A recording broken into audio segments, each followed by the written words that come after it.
বন্ধুরা, থার্সডে মানে গত সেপ্টেম্বর মা, আমি ও বাবা তিনজনে মিলে কিন্তু বেরিয়ে পড়েছিলাম জয়গাঁও ফুনসিলিংয়ের উদ্দেশ্যে। কারণ আমাদের গাড়ি তো গ্যারাজে দেওয়া ছিল, তোমরা তো জানোই, আগের ব্লগে বলেছি। তারপর যথারীতি তিনজন মিলে টোটো করে প্রথমে পৌঁছে গেলাম হাসিমারাতে। আর ওখান থেকে যেহেতু গাড়ি ছিল না, তার জন্য বাসে করেই পৌঁছে গেলাম কিন্তু জয়গাঁওতে। তো গিয়ে তো গ্যারেজের কাজ করে যথেষ্ট খিদে পেয়ে গিয়েছিল। তো প্রথমেই কিন্তু আমরা এই দোকানটিতে এই অসাধারণ মোমোগুলো খেয়ে নিলাম। অ্যান্ড অল্পই নিয়েছিলাম, দুজন মিলে খেলাম। তারপর টার্মিনালে পৌঁছে গেলাম। দেখো ওই সাইডটা কিন্তু ভুটান, খুব ভালো লাগছিল। বহুদিন পরে আমার ভোটার কার্ডটা হারিয়ে গিয়েছিল, তো ওটাও নতুন এলো আর কি। তারপরে কিন্তু ফাইনালি ভুটানে প্রবেশ করতে পারলাম, তার আগে কিন্তু কোনোভাবেই সম্ভব হচ্ছিল না। যাই হোক, এই ক্যাফেটা তো আমার দারুণ লেগেছে। এরপর কোনো দিন এলে এই ক্যাফেতে আমি নিশ্চয়ই ঢুকবো। যাই হোক, তারপর প্রথমে চলে গেলাম কিন্তু এই মনেস্ট্রিতে।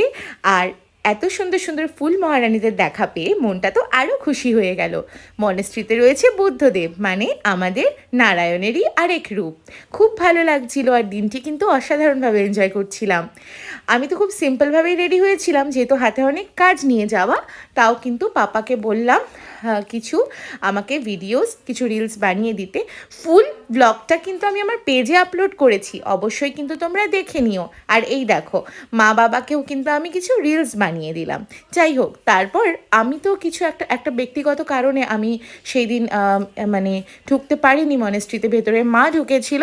তারপর যথারীতি বেরিয়ে গেলাম ভুটান থেকে।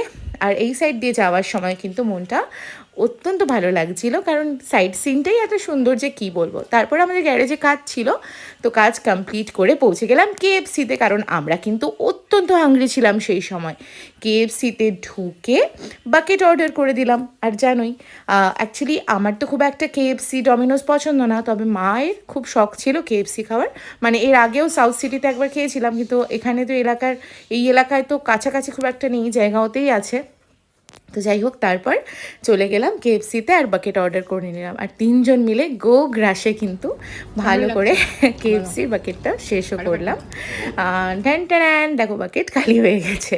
যাই হোক, তারপর গাড়ি নিয়ে এবং আরও কিছু কাজ ছিল, যেমন কি আমি বললাম, সব কিছু করে কিন্তু আমরা ফাইনালি রওনা দিয়ে দিলাম। আর আমি এই সময় ছিলাম খুবই টায়ার্ড। আমার ব্লগগুলো কেমন লাগছে অবশ্যই জানিও, কিন্তু আরও ব্লগ নিশ্চয়ই দেবো তোমাদের জন্য। টাটা।